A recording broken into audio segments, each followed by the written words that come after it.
pinter gitu ya. Nah ini contohnya adalah kita pakai nih bagaimana seorang bayi gitu ya, seorang bayi, ya bukan bayi ya, seorang anak kecil gitu ya, dia belajar mengenai buah-buahan. Misalnya ada buah nih, ada buah ceri, ada buah apel, ada buah jeruk gitu ya misalnya ya. Maka dia akan belajar nih, misalnya dia genggam, oh ceri kecil misalnya gitu kan. Apel dan jeruk agak besar misalnya gitu ya, itu di otak dia gitu ya. Nah, kemudian misalnya dia tahu warna, oke ceri ini warnanya merah, apel warnanya merah, jeruk warnanya orange ya. Nah, kemudian dia pegang kulitnya, ceri mulus gitu ya, apel mulus, jeruk agak kasar gitu ya. Nah, dia tahu lagi itu ciri-cirinya. Kemudian dia pencet gitu ya, ceri agak empuk, jeruk agak empuk, apel keras. Nah, based on ciri-ciri ini, si anak kemudian akan melihat bahwa oke, ada ciri-cirinya apel, misalnya dia agak besar, kemudian mulus, warnanya merah, kalau dipegang keras ya. Kalau jeruk mungkin dia agak kasar, ya agak besar, kalau dipencet dia agak empuk gitu ya misalnya ya, warnanya orange ya. Demikian juga yang cherry gitu. Jadi sekarang kalau kemudian dia dikasih apa namanya barang yang serupa, dia kasih lagi jeruk yang warna orange seperti ini, anak ini langsung udah tahu, oh ini jeruk gitu ya. Ya, yang jadi masalah adalah kalau kemudian kita kasih misalnya apel yang warnanya hijau gitu ya. Begitu dikasih apel yang warnanya hijau, anak ini akan melihat, oh ini warnanya hijau nih, saya belum pernah lihat warnanya ya. Karena itu dia akan cari berdasarkan ciri-ciri yang lain. Jadi artinya contoh misalnya, tadi cukup besar, berarti kalau besar, kemungkinan besar dia masuk kategori cuma antara apel atau jeruk gitu ya.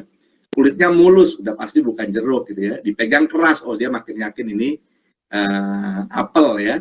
Jadi walaupun warnanya hijau, tapi karena ilmunya dia tadinya cuma 3 buah ini, maka dia bisa tebak, oh itu apel ya. Jadi kita kasih apel yang warna hijau, dia juga jadi apel gitu ya. Nah, tapi bayangkan kalau gini, saya dikasih cuma 3 contoh ini, si anak tahu itu cuma 3 contoh, kemudian dikasih misalnya buah jambu batu gitu ya, yang warnanya hijau ya. Nah, besar, tapi kemudian dia akan cek jambu batu ini misalnya, oh kulitnya ternyata nggak terlalu, dia besar ya, jadi kemungkinan tadi apel dan jeruk gitu ya. Tapi kulitnya agak kasar nih, maka most likely dia mirip jeruk gitu ya. Nah, kulitnya agak kasar, dia mirip jeruk ya. Nah, masalahnya kemudian dia pencet-pencet nih gitu ya. Misalnya anggap jambunya ini masih muda gitu ya, jadi keras gitu ya, agak keras. Oh lebih cocok apel gitu. Maka karena anak ini nggak punya pengetahuan ya, dengan ciri-ciri dia besar ya, kemudian dia kulitnya kasar, itu miripnya jeruk, tapi keras, miripnya apel gitu ya. Dia nggak bisa decide nih, si anak ini gitu ya. Nah karena itu dia coba lihat bahwa warnanya kan hijau ya, dia nggak tahu nih, kalau tadi sudah ada ilmu yang apel hijau masuk, maka dia akan langsung tebak ini apel gitu ya. Tapi ini misalnya apel hijaunya belum masuk tadi, maka dia nggak tahu, dia bingung ya kan, maka dia akan 50-50. Nah karena 50-50 biasanya secara mesin, nah otomatis dia akan pilih yang pertama kali muncul gitu ya. Jadi oke, saya anggap ini apel. Nah kalau kemudian apa namanya kita mau dia masuk ke ciri-ciri jeruk, caranya apa? Caranya kita tambah jeruk 2 gitu loh.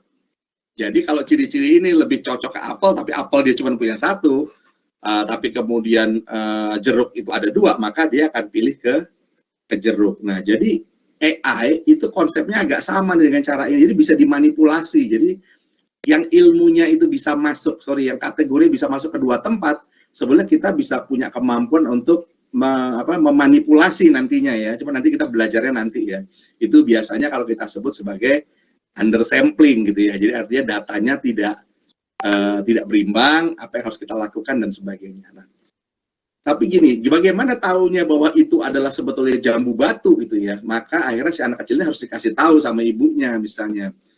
Nah ini bukan apel, bukan jeruk, ini adalah jambu batu, maka dia punya ilmu baru dan seterusnya. Nah, cara yang sama juga terhadap mesin ya. Jadi mesin pada saat kita bilang bahwa dia mesin learning, dia jago dan sebagainya, dia sama kayak anak kecil ini. Kadang-kadang dia nggak bisa juga menebak ya kalau ciri-cirinya tidak tepat. Karena tadi butuh bantuan orang, entah dengan memberikan knowledge baru, atau dengan cara memanipulasi jumlah sampel ya. Jadi itu dulu yang teman-teman bayangkan gitu ya. Tapi bagaimana data bisa seperti orang tadi? Kalau dari data, maka masuknya kan berubah data ya. Kalau dia sistem, dia belajar mesinnya tentu dimasukkan berupa data. Atau bisa berupa gambar ya. Bisa berupa suara dan sebagainya ya. Untuk supaya dia menjadi seakan-akan pinter ya. Seperti anak kecil ini yang baru belajar. Oke ya. Nah, konsep yang tadi saya jelaskan, itu yang disebut sebagai classification. Ya, tekniknya seperti itu. Jadi bukan sesuatu yang luar biasa. Kalau algoritma yang lebih canggih, ya mungkin dia jadi juga lebih pintar sedikit gitu ya. Tapi tugas kita itu bisa jadi memang saya hanya memanfaatkan algoritma untuk kebutuhan bisnis ya. Tapi ada memang kalau kitanya adalah misalnya di akademisi, saya mau buat algoritma sendiri gitu ya. Memungkinkan nggak? Memungkinkan gitu ya.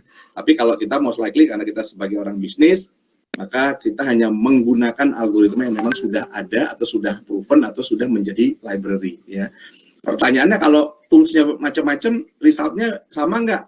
Most likely sama. Yang membuat tidak sama biasanya misalnya randomnya sama atau tidak gitu ya, atau parameter yang dimasukkan sama atau tidak, itu aja. Tapi library-nya akan sama. Jadi any tools ya sama aja.